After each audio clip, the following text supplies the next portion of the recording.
Hello students, this is Hital Bhandari from HR Institute of Studies. Today we are going to continue with the same chapter, that is chapter number 6. This is Geordie's farm. This is Geordie's fawn. We had already studied part 1 and part 2 of this chapter. Now we will continue with the part 3 of this chapter. तो अपन basically समझते हैं कि अपन ने last 2 parts में क्या पढ़ा था कि जॉडी के पापा को कोई स्नेक ने बाइट कर लिया था, जिसकी वजह से उनको एक डो को, दैट इज़ फीमेल डियर को मारना पड़ा एंड उनकी लीवर एंड हार्ट यूज़ करके जॉडी के पापा की जान बच गई।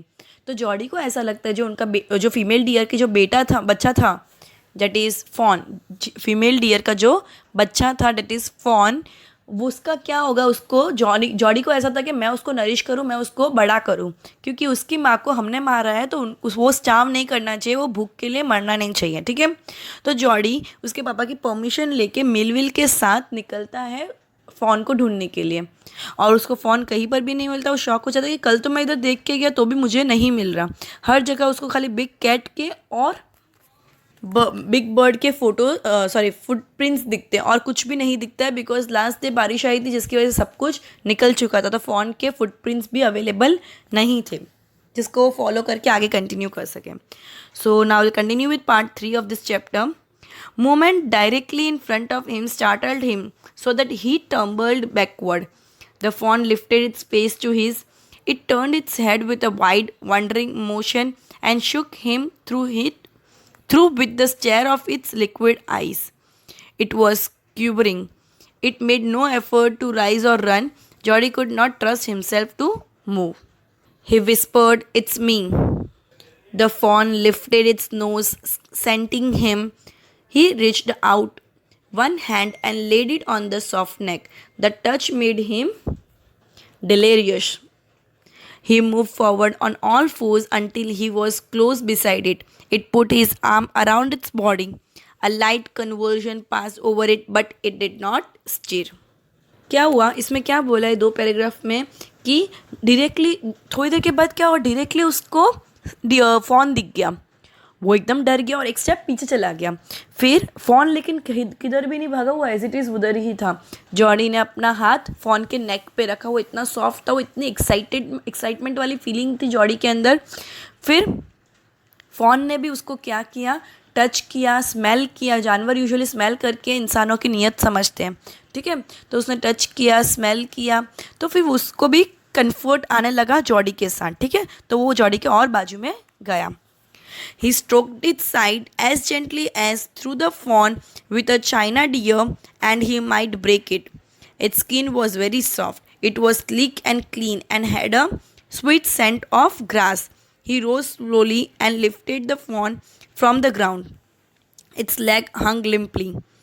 They were surprisingly long, and he had to hoist the fawn as high as possible under his arms. क्या हुआ, उसने एकदम प्यार से फ़ोन को उठाया, बिकॉज उसको लगा ये फ़ोन का कोई पार्ट टूट नहीं जाए ज़ोर से उठाने के चक्कर में। वो चाइना डियर था, ठीक है, सॉरी, उसको लगा कि जैसे चाइना डियर, कैसे चाइना डियर मतलब क्या होता है, जो अपने खिलौने वाली चीज़ें नहीं होती जो इजीली टूट जाती है। चाइना डियर मतलब अपने जो मिट्टी के ये सब जानवर बनाए हुए होते हैं उसको चाइना डियर बोलते हैं, मतलब जो इजीली टूट जाए। ठीक है, तो उसने उतना ही इजीली उठाया जैसे कोई मिट्टी का खिलौना उठाया ना, ताकि वो गिरे तो टूट जाएगा, उस टाइप से उसने उसको उठाया एकदम जेंटली। ठीक है, वो जो फ़ोन था उसके अंदर से बहुत एकदम मस्त स्वीट स्मेल आ रही थी, किस चीज़ की, ग्रास की स्मेल आ रही थी। उसने इतना हाई उठाया ताकि वो इजीली उसको कैरी करके निकल सके। He was afraid that it might kick and bleat at sight and smell of its mother. He skirted the clearing and pushed his way into the thicket. It was difficult to fight through with his burden. The fawn's leg caught in the bushes, and he could not lift its own with freedom. He tried to shield its face from pricking vines. Its head bobbed with its stride. His heart thumped with the marvel of his acceptance of him. He reached the trail and walked as fast as he could until he came to the set of the fawn down on his dangling legs. It wavered on them. It looked at him and bleated. मतलब अब क्या, जैसे उसने हाथ में उठाया, उसको डर लग रहा था कि कहीं मुझे किक तो नहीं करेगा, इसको स्मेल नहीं आ जाए कि मैंने इसकी माँ को मारा है। समझ आया? क्योंकि जानवर इजीली पहचान लेते हैं ये कौन सही इंसान है कौन गलत इंसान है। तो उसको बहुत डर लग रहा था, उसने उसके फेस के ऊपर भी हाथ रखा, बिकॉज जंगल एरिया था, किधर भी कांटे वाले वो जो प्लांट्स होते हैं वो हो सकते थे। तो उसने उसके फेस पे भी हाथ रखा है, कहीं कुछ थॉर्न उसको उसके फेस पे लग नहीं जाए। वो जितना फास्ट हो गया उतना फास्ट चल रहा था, ताकि वो एक जगह पे आके उसको नीचे रख सके एंड वो शांति से अपने पैर पे खड़ा रह सके। कौन? फॉन। ठीक है। He said enchanted, I will carry you after I get my breath. उसने उसको रख के क्या बोला वापस, कि अब मैं तुझे 2-3 मिनट के बाद कैरी करता हूँ, ताकि मैं एक बार अच्छे से सांस ले पाऊँ। थक गया था वो। He remembered his father saying that a fawn would follow if it had the first been carried. He started away slowly. The fawn stared after him. He came back to it and stroked it and walked away again. It took a few bobbling steps towards him and cried piteously. It was willing to follow him. It belonged to him. It was his own. He was light-headed with his joy. He wanted to fondle it, to run and romp with it, to call to it and to come to him. He dared not alarm it. He picked it up and carried it in front of him over his two arms. He seemed to him that he walked without effort. मतलब क्या हुआ कि उसने ना, वो थक चुका था, तो उसने उसके पापा की बात याद आई कि अगर फ़ोन को तुमको फॉलो करना हो, तुम्हारी वो खुद की इच्छा से तुम्हारे साथ चलना चाहे, तो तुम आगे आगे चलोगे, वो तुम्हारे पीछे पीछे तुमको फॉलो करेगा। तो उसने थोड़ी देर तक ये चीज़ की। फिर ना फ़ोन को देखा ना, तो ऐसा लग रहा था फ़ोन दया वाली नज़र से उसको देख रहा है कि तू मुझे उठा ले, मैं थक गया हूँ। तो उसको लगा कि फ़ोन को अच्छा लग रहा है उसके साथ। तो उसने क्या किया, जैसे अपन बच्चों को नहीं करते दोनों हाथ से आजा मेरे पास, वैसे उसने दोनों हाथ से फ़ोन की तरफ किया। तो फ़ोन उसके पास आया, तो उसने फ़ोन को वापस अपने आर्म्स में कैरी कर लिया। His arms began to ache and he was forced to stop again. When he walked on, the fawn followed him at once. He allowed it to walk a little distance, then picked it up again. The distance home was nothing. He could have walked all day into the night carrying it and watching it follow. He was wet with sweat, but a light breeze blew through the June morning, cooling him. The sky was as clear as the spring water in a blue china cup.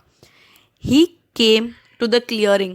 It was fresh and green after the night's rain. उसका wait पूरे time continuous उसे handle नहीं हो रहा था Jordi से, तो Jordi के आर्म्स पूरे दुखने आ गए थे। वो क्या कर रहा था, थोड़े टाइम उसको हाथ में उठा रहा था, थोड़े टाइम उसको फॉलो करने के लिए बोला था, वापस थोड़े टाइम उसको हाथ में उठा रहा था, थोड़े टाइम नीचे रख रहा था, और वो फ़ोन उसको फॉलो कर रहे हैं। ऐसे पूरी रात बीत चुकी एंड फिर उनको मॉर्निंग की मस्त रेज आने लगी। स्काई एकदम क्लियर हो गया, जैसे चाइना ब्लू कप में पानी डाला हो तो कैसे वो ब्लू ब्लू दिखता है पूरा पानी, वैसा एग्जाम्पल दिया है। ठीक है। He fumbled with the latch and was finally obliged to set down the phone to manage it. Then he had an idea. He would walk into the house, into Penny's bedroom, with the fawn walking behind him. But at the steps, the fawn balked and refused to climb them. He picked it up and went to his father. Penny lay with closed eyes. Jody called, "Pa, look." Penny turned his head. Jody stood beside him. The fawn clutched hard against him. It seemed to Penny that the boy's eyes were as bright as the fawn's. He said, "I am glad you found him." मतलब क्या हुआ, उसने उसको क्या बोला, Jordi ने ना अपने घर के बाहर लाके वो फ़ोन को रखा, फिर फ़ोन को बोला तू मुझे फॉलो कर। लेकिन फ़ोन जैसे अनविलिंग, उसको फॉलो करना था ये बार, उसको डर लग रहा था सबसे, उसको नहीं फॉलो करना था, उसको ऐसा था उसको तो मुझे उठा ले। ठीक है, क्योंकि नया एनवायरनमेंट था, जंगल से बाहर निकल चुके थे, नया एनवायरनमेंट था। फिर वो जॉडी अपने पापा के रूम में गया, उनको बोला देखो क्या लाए हो, पापा सो रहे थे तब, तो बोले देखो ये। तो उसने फ़ोन को देखा तो दोनों की आंखों में एक अलग ब्राइटनेस था एक दूसरे के लिए। तो जॉडी के पापा ने क्या बोला, मैं खुश हो गया कि तुम उसको ढूंढ पाए। Jordi then went to the kitchen. The fawn wobbled after him. A pan of morning's milk stood in the kitchen safe. The cream had risen on it. He skimmed the cream into the jug. He poured milk into the small gourd. He held it out of the fawn. It buttered it suddenly. Smelling the milk, he saved it precautiously from spilling over the floor. It could make nothing of the milk in the gourd.